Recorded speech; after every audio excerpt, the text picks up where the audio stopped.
వందే శంభుమమాపతిం సురగురుం వందే జగత్కారణం వందే పన్నగభూషణం మృగధరం వందే పశూనాం పతిం వందే సూర్యశశాంకవక్నినయనం వందే ముకుందప్రియం వందే భక్తజనాశ్రయం చ వరదం వందే శివం శంకరం ఇద ఓంకారమంత్రసంయుక్తం నిత్యం ధ్యాయంతి యోగినః కామదం మోక్షదం తస్మై ఓంకారాయ నమో నమః.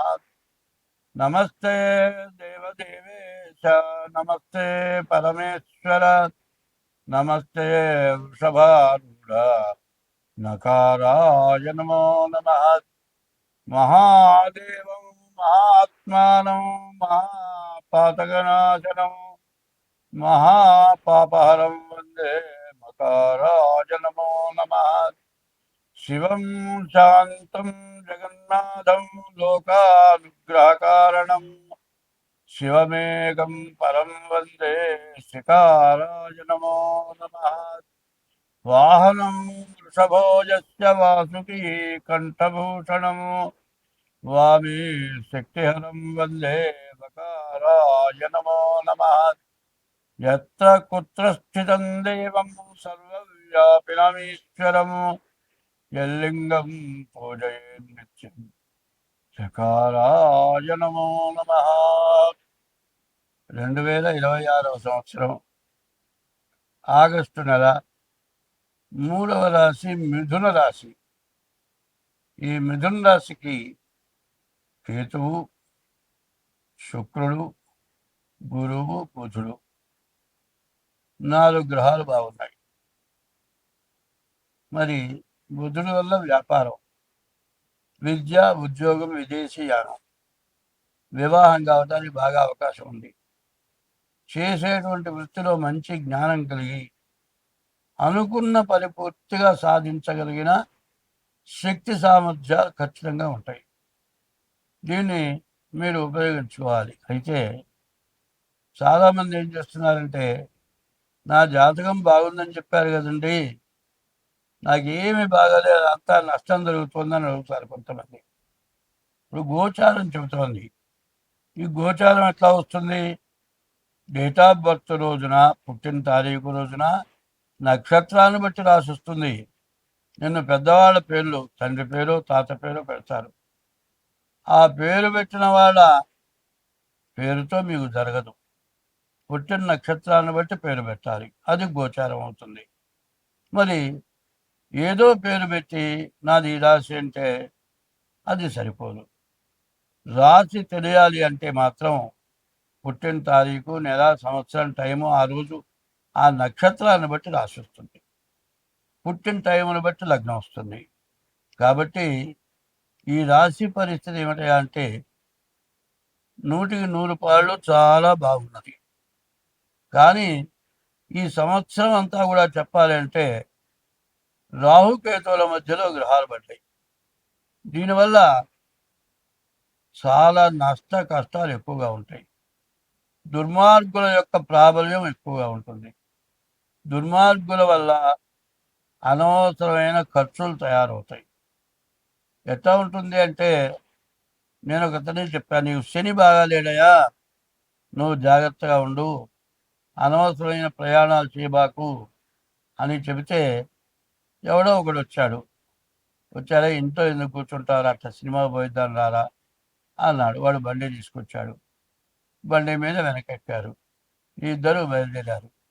ఎదురుకుండా వాడు వచ్చాడు, గుద్దాడు. వెనక వాడేమో కింద పడ్డాడు, తలకాయ బయలుంది. ముందు వాడికి ఏమీ దెబ్బ తగలేదు. బాగుండనప్పుడు దానంతట అదే కష్టం వస్తుంది. ఎట్లా వస్తుంది? మనం వెళుతుంటే ఎక్కడికి వెళ్తున్నాం అని అడుగుతారు. అదే అపశకునం. ఇట్లాంటి కొన్ని అపశకునాలు జరుగుతూ ఉంటాయి. ఆ అపశకునాలు జాగ్రత్తగా గుర్తుపెట్టుకోవాలి. అపశకునం ఎక్కడికి పోతున్నావు, ఎందుకు పోతున్నావు, ఏం పని మీద పోతున్నావు, ఇట్లాంటి మాటలు బయలుదేరి వెళ్ళే వాళ్ళని అడుగుతుంది. అట్లా అడిగినట్లయితే అది అపశకునం. అదే కాదు, నేను కూడా వస్తా, ఇట్లాంటివన్నీ కూడా చాలా తప్పుడు పనులు. ఎందుకంటే ఎవరి పని వాళ్ళు చూసుకోవాలి. ఒకళ్ళ పనిలో ఒకళ్ళు వేలు పెట్టకూడదు. ఎప్పుడు కూడా తల్లి, తండ్రి, గురువు, దైవం అన్నారు. తల్లి, తండ్రి మాట వినండి. గురువు దగ్గర చదువుకున్న తర్వాత గురువు చెప్పిన జ్ఞానం ప్రకారం నడవండి. ఇది మంచి పద్ధతి. ఎప్పుడు కూడా గురువు మంచివాళ్ళు చెప్పే మాట చాలా ఉపయోగం ఉంటుంది. ఎప్పుడు కూడా ఎవరన్నా చెప్పే మాటలు వినకూడదు. మరి గురువు చెప్పే మాట చాలా మంచిది. ఇవాళ గురువు చెప్పే మాట ఎవరు వింటున్నారో వింటలేరు. గురువు ఏదైనా తప్పు చేస్తే తిట్టో, ఇదివరకు కొట్టేవాళ్ళు, కొట్టే పరిస్థితి ఇప్పుడు లేదు. గట్టిగా తిడితే బయటకు వస్తావుగా, చూసుకుందాం. ఇది పరిస్థితి. తల్లి, తండ్రి, గురువు, దైవం. మరి వీళ్ళని గుర్తుపెట్టుకోవాలి, వీళ్ళ మాట వినాలి. మరి పరుల మాట పాము లాంటిదిట. పరులు చెప్పేటువంటి మాటలు పాము లాంటి మాటలట. వాళ్ళ లాభం చూస్తారు, నీ లాభం చూడరు.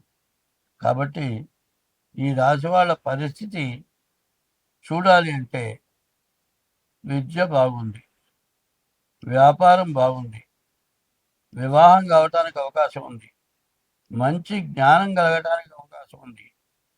కుజుడు బాగాలేదు. ఈ కుజుడు బాగా లేకపోవటం వల్ల అనారోగ్య సమస్యలు, మరి కాలసర్పదోషం, రాహుకేతువుల మధ్యలో గ్రహాలు పట్టడం వల్ల మరి వివాహం కాకపోవటం. తర్వాత ప్రతి వాళ్ళు కూడా ఆడపిల్లలు తగ్గారు, ఆడపిల్లలు లేరు అనే ఉద్దేశంతో చాలామంది ఏం చేస్తున్నారు, దొరికిన పిల్ల చాలు పెళ్లి చేసుకుందాం అనుకుంటున్నారు.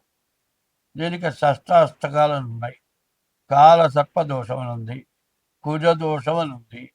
ఇట్లాంటి దోషాలని కూడా చూచి జాగ్రత్తగా వివాహం చేసుకోవటం మంచిది.